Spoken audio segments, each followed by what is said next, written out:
Tonight, millions are bracing for snow and bitter cold temperatures, and we're getting our first look at new evidence in the case against Luigi Mangione. We begin with the wintry weather, snow, followed by dangerous cold sweeping across the Great Lakes region, impacting drivers and even the NFL, and relentless rain in the Pacific Northwest. Multiple inches of rain expected every day this week. Our weather team times it all out. Next, the Trump administration faces increased calls to release video of the second attack on an alleged drug boat that killed two survivors. The Secretary of Defense is now hesitating and defending the strikes. At least one Democrat who's seen the footage says the attack may have violated international law, while some Republicans say it was just. Also tonight, newly released evidence from the Luigi Mangione case, including a to-do list, a bus ticket under an apparently false name, and video that authorities say allegedly shows him walking toward insurance CEO Brian Thompson after Thompson was fatally wounded. Chaos in the cockpit, the audio revealing the frantic moments after an off-duty pilot tried to cut the engines of a passenger plane in mid-flight. We got a jump gear, just trying to shut our engines off. It's one of the largest settlements for a killing by police in U.S. history. One city's agreement to pay $30 million to the family of a teenager shot and killed by an officer while running away from someone else. Shocking footage of a car crossing into the path of an oncoming train, and this story's remarkable ending. The dramatic eruption at this country's most active volcano, fountains of lava seen shooting 100 feet into the air. Championship weekend, who made the college football playoff? Which big-name team was left out and decided to end its season? Plus, history is made in racing and by one of the greatest to ever play the game of soccer. And America's drum tonight. The holiday spirit returns less than a year after a devastating fire. From ABC News World Headquarters in New York, this is World News Tonight. Good evening, everyone. Thanks so much for joining us on this Sunday. I'm Lindsay Davis. We begin tonight with wintry weather as millions of Americans are in store for another round of brutal cold. The snow is creating headaches for flyers with nearly 3,000 flights delayed between Chicago's O'Hare and Atlanta's Hartsfield-Jackson airports. The snow blanketed the field as the Buffalo Bills and Cincinnati Bengals faced off for a big game here in New York. Heavy snow in north-central Iowa made weekend driving conditions treacherous, and drone footage captured the ice coating the lakes and ponds of Essex County, Massachusetts. Let's get right to meteorologist Danny Beckstrom from our New York station WABC. And Danny, the wintry weather is not all you're tracking. It's not it, Lindsay. We're also tracking a significant rain event setting up for the Pacific Northwest. But let's start with that Arctic air about to move into the Northeast. That dangerous cold impacting the upper Midwest tonight. Sub-zero wind chills from the Dakotas to Wisconsin, and that air mass moving east overnight. The cold isn't as brutal for the Northeast. Monday morning wind chills, though, still in the single digits and teens from Chicago to New York City. Mornings in D.C. will feel like the 20s for several days, and Atlanta will have morning wind chills in the 30s by the middle of the week. Now to the Northwest, an atmospheric river set to bring flooding downpours each day this week. Flood watches hold through Friday from Eugene to Seattle and the mountains in northern Idaho as well. A fire hose of moisture dropping rounds of heavy rain and snow. By Friday, we could see up to a foot of rain in the Cascades. The elevation plus that saturation after that many days means flooding is a real threat through Friday. Lindsay? All right, Danny, thanks so much. The suspect in the murder of the United Healthcare CEO is expected back in court tomorrow. Over the weekend, prosecutors released new photos, including a bus ticket and a to-do list. Some of the evidence allegedly recovered from Luigi Mangione when he was arrested in Altoona, Pennsylvania. The hearing on Friday was postponed after Mangione became ill. Here's ABC's Rena Roy. Tonight, Luigi Mangione preparing to head back to a New York City courtroom for a high-stakes hearing that will determine what evidence the jury can see in his state murder trial as they weigh whether to find him guilty or innocent in the shooting death of United Healthcare CEO Brian Thompson. In court, prosecutors showing this photo of an alleged to-do list found in Mangione's pocket during his arrest on December 9th last year. Under that same date, the note says Intel check-in and survival kit. Police say they found this pocket knife and bus ticket in the name of Sam Dawson, an alias allegedly used by Mangione while police say he was on the run. Prosecutors also releasing this video that they say shows Mangione walking right by Thompson in Midtown Manhattan after the attack, appearing to glance at him before turning and running off. A man exits this hotel, seems to see Thompson, and points in the suspect's direction. His arrest coming 5 days later when police were led to this McDonald's in Altoona, Pennsylvania by a 911 call from a manager. I have a customer here some other customers were suspicious of, that he looks like the CEO shooter from New York. The only thing you can see is his eyebrows. Defense attorneys are hoping to get a laundry list of evidence thrown out, like the items found in Mangione's backpack, including a 3D printed gun and notebook with his alleged writings, as well as statements police say that he made. Now, tomorrow in court, we are expecting to hear from more Altoona police officers who helped arrest Luigi Mangione, including one who searched his bag and later said on body camera footage that there was a weapon. That will no doubt be some key testimony in this hearing. Lindsay? A preview of the trial ahead, Rena, thank you. Now to the showdown over the boat strikes in the Caribbean. The Trump administration is facing calls to release video of the second attack in September on a suspected drug boat. President Trump has endorsed the move, but the Secretary of Defense says they're reviewing the process. Here's ABC's senior White House correspondent, Selena Wang. Tonight, growing pressure on the Trump administration to release the full video of that September 2nd attack on a suspected drug boat in the Caribbean Sea. This video was profoundly shaken, and I think it's important for Americans to see it. After the initial strike, the military fired more missiles, killing 2 survivors.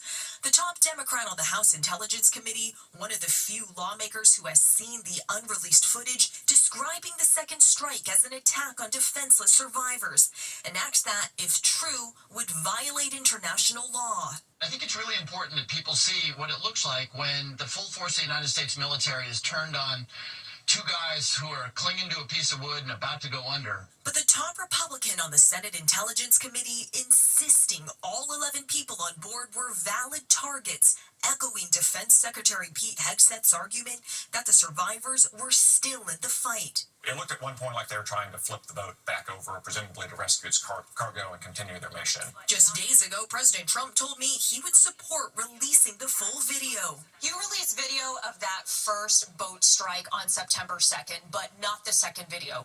Will you release video of that strike so that the American people can see for themselves what happened? I don't know what they have, but whatever they have, we'd certainly release, no problem. But now Secretary Hegseth, non-committal. They're doing this right now, so whatever we were to decide to release, we'd have to be very responsible about. So we're reviewing that right now.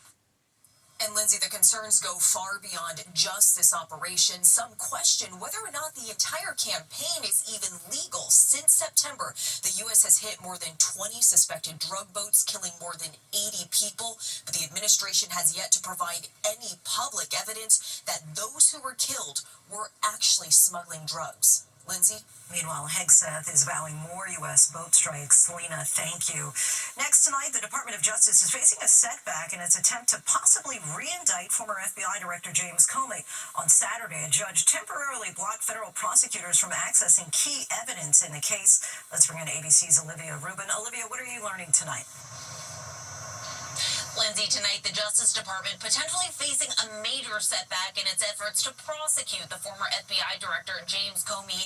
A judge temporarily blocking the government from using key evidence in the case, finding it may have been improperly accessed when Comey was indicted earlier this year on charges of lying to Congress, allegations he denies. That critical evidence came from the computer of Comey's longtime friend and was obtained by DOJ years ago. But the judge finding DOJ may have accessed it again without getting a new warrant, a move that could have violated the law. The ruling is just the latest blow to the Comey case after the indictment was dismissed by a judge who found the Trump administration unlawfully appointed the prosecutor who brought it. Now this is just another potential setback as prosecutors weigh whether or not to try to indict Comey once again. The Justice Department ordered to respond in court this week. Lindsay. Olivia, thank you. We're learning new details tonight about a terrifying midair scare in 2023. New audio reveals the chaos in the cockpit after an off-duty Alaska Airlines pilot tried to shut off the engines of a passenger plane. And tonight, new video of his arrest. Here's ABC's Jacqueline Lee. Tonight, new audio and video revealing the chaos in the cockpit as a former Alaska Airlines pilot tried to shut down the engines of a passenger plane in October 2023. What's wrong? Hey! What's going on?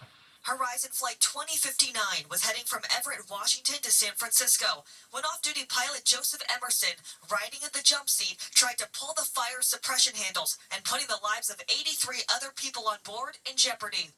We need to go direct to Portland now. the plane making an emergency landing at Portland International Airport. This material, first obtained by NBC's Portland affiliate KGW, also showing Emerson under arrest, admitting he had taken psychedelic mushrooms 2 days earlier and had not slept in 48 hours. So were you trying to kill yourself? I was trying to wake up. I don't feel like this is real. Emerson pled guilty in federal court to interfering with flight crew members. He was fired by the airline and lost his pilot's license. Emerson telling ABC News in 2024 that he wishes he could take it all back. I did something unfathomable to me, something I have to take responsibility for, and I regret. Lindsay, Emerson was sentenced to time served. He and his wife have since started a nonprofit focused on mental health support for pilots. Lindsay? Jacqueline, thank you. Now to one of the largest settlements for a killing by police in U.S. history. The San Diego City Attorney's Office has agreed to pay $30 million to the family of a 16-year-old who died after being shot by an officer in January. And we want to warn you, some of these images may be disturbing. Here's ABC's Melissa Dunn. Tonight, after a 16-year-old was killed by police while running from gunfire, the city of San Diego agreeing to pay out a $30 million settlement to the family of the victim. 16-year-old Kanoa Wilson killed in late January after officers shot him while he was fleeing another person. This was a 16-year-old boy who was just days away from turning 17 who was double-tapped, shot in the back. Kanoa's parents suing the city and the officer who shot him.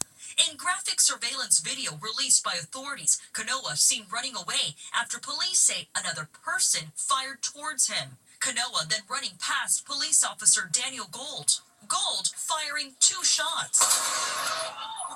Kanoa then heard screaming and collapses. San Diego police officers then seen attending to Kanoa.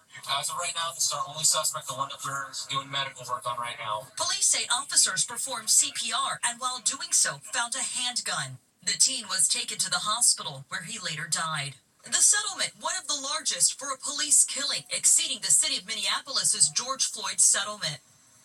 Lindsay, the San Diego Police Department says Officer Gold is now working in an administrative capacity. The San Diego City Council will likely approve the settlement on Tuesday. Lindsay? Melissa, thank you. Overseas now to Russia, unleashing hundreds of drone strikes against Ukraine. Ukrainian officials say the strikes targeted the infrastructure which keeps everyday life going.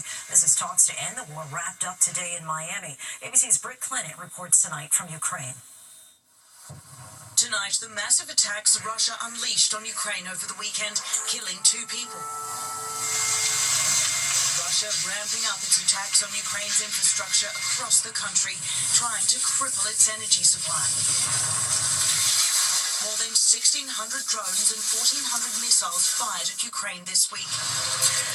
This railway hub in central Ukraine targeted, causing water and power outages just 24 hours after this train depot was struck just outside of Kyiv.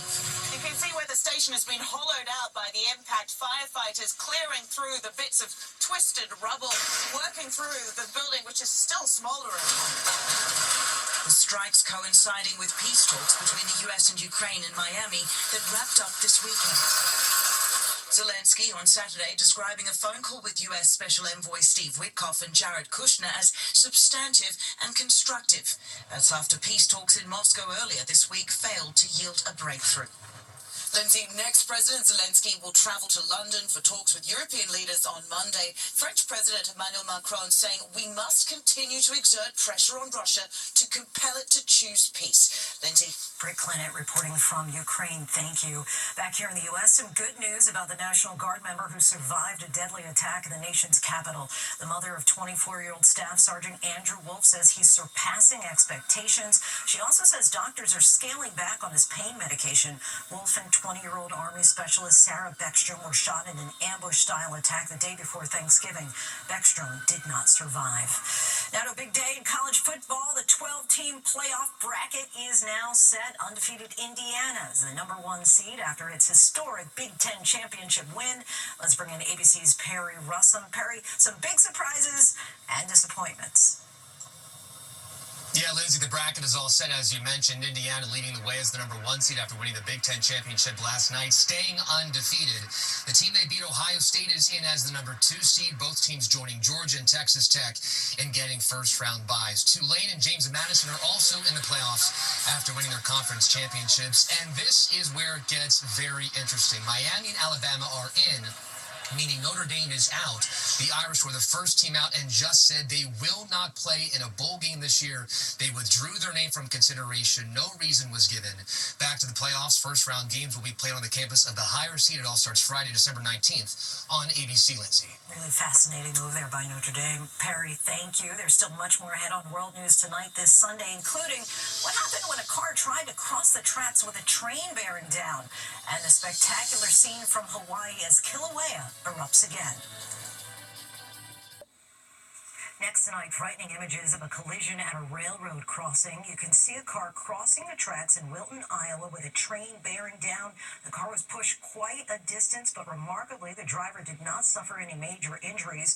There are no gates at that crossing. Police say drivers still need to pay attention to warning devices. Hawaii's Kilauea volcano is erupting again in spectacular fashion. Fountains of lava were seen shooting up to 100 feet into the air over the Big Island on Saturday. No communities were at risk. The eruption was captured live on a web camera that was a bit too close to all the action. That camera captured its own demise as it was engulfed in lava. When we come back, the news just coming in about a recall of mixed nuts linked to possible salmonella contamination.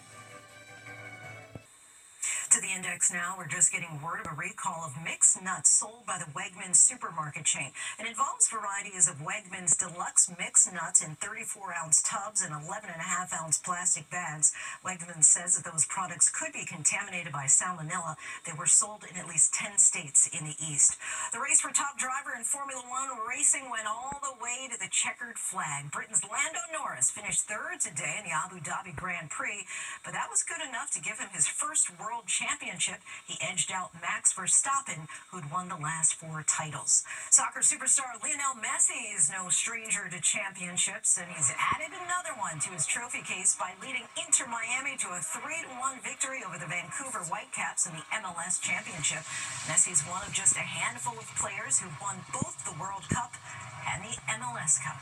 When we come back, America Strong, a cherished holiday tradition, lives on in the face of utter devastation.